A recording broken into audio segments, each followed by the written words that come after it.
Hey everyone, I'm Orca Gaming, welcome back to my channel and welcome to Monster Legends, welcome to the 72-hour challenge. I wasn't planning on making a video specifically for this 72-hour challenge since I've made so many, but I realized that unlike the other 72-hour challenges, there was an issue with this one where players didn't get their challenge coins right away, so you might not have as many challenge coins as you normally would by the end of the event. So I guess I should make a designated video, that way you know how to utilize your coins, what monsters to go for and everything. Before we do that, before we analyze the monsters and use them even, because that's what I'm going to start doing them, I'm going to start utilizing the monsters if I have them, let's talk about how the 72-hour challenge works. The way you get challenge coins is that you need to win player versus player battles. So I have my team and then I just battle whoever I want to battle. All of these are some pretty tough bases, but here let's take on the base in the middle and let's see how this goes. So you click fight, and the important thing is you need to win the battles. If you don't win the battles, you don't get any coins. So I'll do my monster review, kill Izol. Cawthor is probably going to kill my Armor Claw. Oh, I'm alive! Alright, let's restore the dream. Let's recharge. And then still alive. Ooh, just barely. I will do save Rossi. Alright, Cyberel's die. Cawthor, he's going to survive. He's going to kill Armor Claw, I believe so. Ooh, Monster Ingestion killed my other monster. Alright, sorry Ragnarök, but we killed Cawthor. Alright, so you kill... you beat the enemy, you win, you successfully will get your challenge coins when you spin the roulette wheel. For whatever reason, yesterday when you would spin the challenge, the roulette wheel, you wouldn't get any challenge coins. So the amount of challenge coins you get depends on the league you're in. Because I am in Legendary 3 League, I get 510 challenge coins. And so let's compare that to this account that has 5.41k trophies. It's in Champion 1 League. And fortunately, the opponents here are very easy to beat. Notice I have a shield active. You never want to be in a situation where you don't have your shield active. For everyone out there that's on a new account and doesn't have level 100 monsters, what you want to do is you always want to have your shield not activated so that you have easy wins on your defense log. So I'll go over that more in detail right now, but let me just win the battle. So just attacking everyone, we'll do hypnosis. Alright, I win. Because I'm in Champion 1 League, I'm only going to get like 420 challenge coins if I'm not mistaken. 420, yeah. So see, there's a big difference. So the best advice I can give everyone, especially for new accounts out there, get into Legendary 4 League. It's honestly not that bad. Do whatever you can to jump into Legendary 4 League. If you've seen my new account series, I was able to get into Legendary 4 League with literally 3 Pandakins at like level 30. It's not too difficult to do. I didn't need any relics or anything. All I did was speed runes and team speed runes. So let me get into Legendary 4 League and I'll show you why that is the sweet spot. Why you want to do everything in your power to get into Legendary 4 League. So I think I just need to win probably 1 or 2 more battles and I'll get there. So just be patient with me. Let's do Katsuma. Let's do honestly like 2 AoEs normally kills them all. Alright, there we go. Really important, do not exit out. You need to spin the roulette wheel to get your challenge coins. Otherwise you don't get your challenge coins. It would be nice if SocialPoint kind of just gave us a challenge coin since we know that's basically what's available. But I guess when there's maze coins, yeah, it'd still be nice to not have to spend anything. Alright, so it looks like I need to win 1 more. And yeah, this account has my monsters at level 80. I haven't leveled them up because I don't want the opponents to get harder in the dungeons. So again, it's easy to win with lots of dots and just denial. Here, we'll go Ignite on top of that. Hypnosis now, which is Recharge. Thank you for attacking your own teammate. Let's do this for fun. Let's do Blaze Rain. Let's do Hypnosis just for a little extra damage. And, alright, Vatamagma's dead. He'll die with dots. Recharge, I could have done Nightmares. Recharge. And GG. Ooh, alt. Little bomb. Aw, little Aztec. Alright, there you go. So, I think I will be in Legendary 4 League after this. Let's see, 500. Notice how it jumped from 420 to 500. So, in Legendary 4 League, you get 500 challenge coins. That's a 80 coin difference per attack. If you do 15 attacks, what's 15 times 80? I don't know, extra like 4,000 coins. So, it's 100% worth it to get into Legendary 4 League. And if you're thinking about armor, now the opponents are so hard, how do I beat them? How do I battle them? Well, you've been listening to my new account series, you should be fine because I guarantee you, with mythic monsters, even if they're not level 100, easily you can take out these bases because they're going to be, if people don't know how to play, they're going to have the worst runes. Look at that. Stamina? Why do you need stamina? Team strength? Who uses team strength? So if that's the case, if you've been following my new account series, you're probably going to have a Worm Lad, you're probably going to have every mythic monster that's been released since you started playing, all the maze ones, all the Tails events, all the progressive events, so you should be able to easily still beat players in Legendary 4 League. So as you can see, easily defeated everyone with level 80, 70 mythic monsters. Even like level 60 and 50, I was able to maintain a Legendary 4 league victory. So with that being said, let's go into how you can always make sure you can win. Your defense log should be nothing but the weakest monster on your team. I have Charizard, and the reason you do that is because by putting a very weak monster on defense, like a level 18 Charizard, every opponent that beats you is going to have easy bases. So for example, this player that attacked me 7 minutes ago, I guarantee you they're going to have like level 50 monsters top.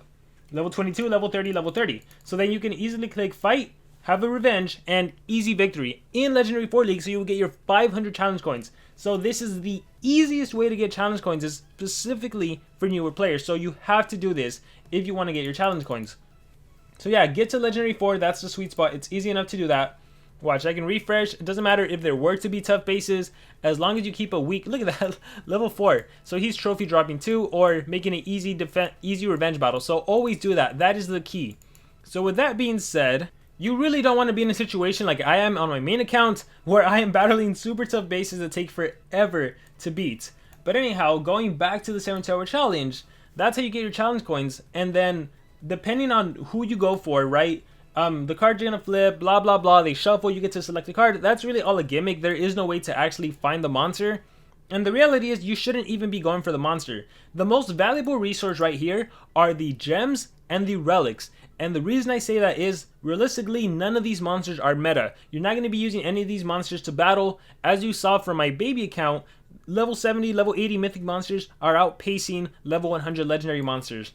So these two monsters, not worth getting in terms of actual competitive gameplay. If you want to get them for collection purposes, by all means, go ahead and do it. Who knows, maybe they're using a future breeding event, maybe you need them for whatever. But in terms of actual competitive gameplay, you do not need them. What you do need, however, are the gems. Anytime there's a progressive event or a Tails event, if you have 150 gems saved up, I guarantee you can get the brand new mythic monster. So with that being said, you can get 39 gems. If you count through all of the different gems, there's 39. So with every time there's a 7-Tower Challenge, you're getting almost 40 gems. That's a little over 1/4 the cost of a mythic monster, which is better than 2 legendary monsters in my personal opinion. Aside from that, the relics, for all you know, there could be a diamond relic in one of those, maybe even a gold relic in one of those. If that's the case, that's way better than, again, getting an outdated legendary monster. So if you're really deciding between which legendary monster to get, the best advice I can give you guys is ignore the monsters, go for the gems, go for the relics. That's going to be the best value. If you get a diamond out of there, you're going to be super thankful and grateful that you went for the relics. If you get the gems and then the Tails event comes up and you have just enough to get the mythic monster, the brand new mythic monster, you're going to be so grateful you went for the gems instead of getting an earth legendary that you'll never ever use, or even a nature legendary that you'll never use, because realistically you'll never use these monsters, never ever, not even for gold collection. Maybe, I mean, if you can, you should use them for gold collection, but I doubt you'll use them. But with that being said, just in case you are interested in those two monsters, let me show you. I only have one of them. I actually don't have Conklin, so because I don't have Conklin, I will be getting them by the end of the event. But I guess I can just show you some gameplay with the middle one, and I can showcase what he does. Like, his name is even gold, and he has Team Gold runes on. So let me recharge with this monster and recharge with this monster. So this monster is actually very unique in that all of his skills are 0 cooldown. That's kind of his gimmick, and it kind of works against like cooldown activation monsters, Montezuma being the most popular earth cooldown activation monster. So if you were ever to face a Montezuma and you had this guy, hey, you would still be able to AoE stun. You'd be able to give yourself a 25% damage mirror. You'd be able to daze all the enemies. You'd be able to give yourself a shield. So yeah, that's kind of his cool little gimmick. Look, he's a denier, but he's super slow. Whoa, why is he so fast? I probably have team speed. Yeah, he's not a fast monster. He's a slow monster. You can tell he's super huge and ginormous. He's immune to stun. So again, like, perfect. If there's a cooldown activation monster, you can still AoE stun even if you're slower. So that's kind of his main gimmick. Here, I'll recharge again. And then after that, he does damage mirror and he does daze. There's nothing really too special about him, but he does have a lot of 0 cooldowns. So that is, I guess that in itself is special. Here, I'll set up the damage mirror. It even deals a little damage. So now whatever damage they deal to me, look, I reflect 1/4 of it. So that's his main gimmick. With that being said, I'm going to go ahead and do a monster analysis for Monster Wiki. Alright, so here we have the monster Discobulus, power 3234, life 32,000, and speed, yeah, that is super slow. He is immune to stun and he can hold a shield and a trap. His ultimate attack deals heavy special damage, removes positive effects and stun. So it's an AoE stun that removes positive effects first. So even if the enemy monster have evasion or whatever it may be, at least that gets removed and then you stun. And again, looking at all the skills, what do you notice? 0 cooldown, 0 cooldown, and 0 cooldown. So that is his unique thing. And again, he does have the AoE stun skill. He has this skill that removes positive effects from the target. And he has the 25% damage meter, which I showcased. He has a skill that can slow, which reduces speed by 25%, 1/4. He can give himself a 30% shield. That's what I was running. And then these are just 50% variations, and we had the day skill somewhere there. So again, nothing too crazy about this monster. Yes, he has 0 cooldown skills, but in a mythic era, this monster gets slaughtered. The enemy goes like 20 times before he even gets the churn in. And then we have good old Conklin. So this monster, also, look at that. That is rather slow for a monster that looks like he'd be super fast. I mean, he's a serpent, but he's super slow. Life also rather slow, and power also rather slow. Trait, one of the worst in the game. Attuned, regains 15 stamina points. A relic can give you more stamina than his trait can give you. He can hold a shield and a sword, and I don't even know what kind of monster he is. I want to say he applies dots or something? Alright, deals massive special damage, may poison targets. Snake in the grass, 50% stunning, heals by 20%, moderate nature, poison, 25% stamina to allies, heals by 20%, all targets heal by 30%, poison all targets, and stamina regen. Yeah, not a very great monster.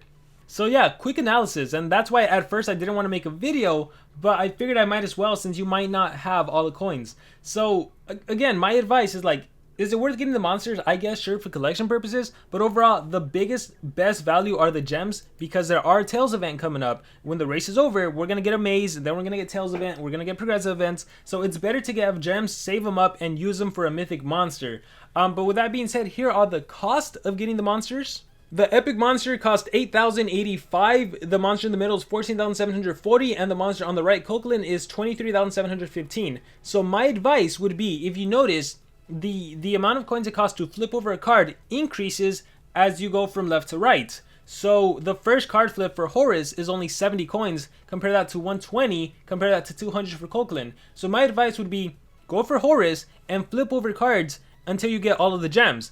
And so even though this cost shows you the cost to get the monsters, I would use it strategically to get the gems. So for example, let's go back to the game. Horus, let's say you already got the 5 and the 3 gems, right?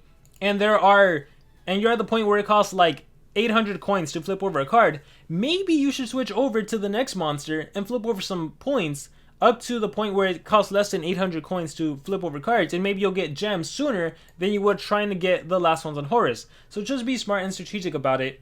And I think with that being said, that's pretty much all there is to the 72-hour challenge. If you guys still have any questions, please let me know in the comments below. I will do my best to try to answer you guys. But yeah, prioritize the gems, prioritize the relics, most importantly the gems, because they will help you get mythic monsters. As far as these monsters, they're not really worth it. If you did want one, I guess I'd go for Discobulus. One, because he's cheaper, half the price of Conklin, and Conklin even at rank 1 isn't that great, and at least you have 0 cooldown skills that you can use against, I don't know, players that have Psy Miss from the race. I don't know. So with that being said, guys, that is going to be it for this video. Thank you very much for watching, and remember to subscribe.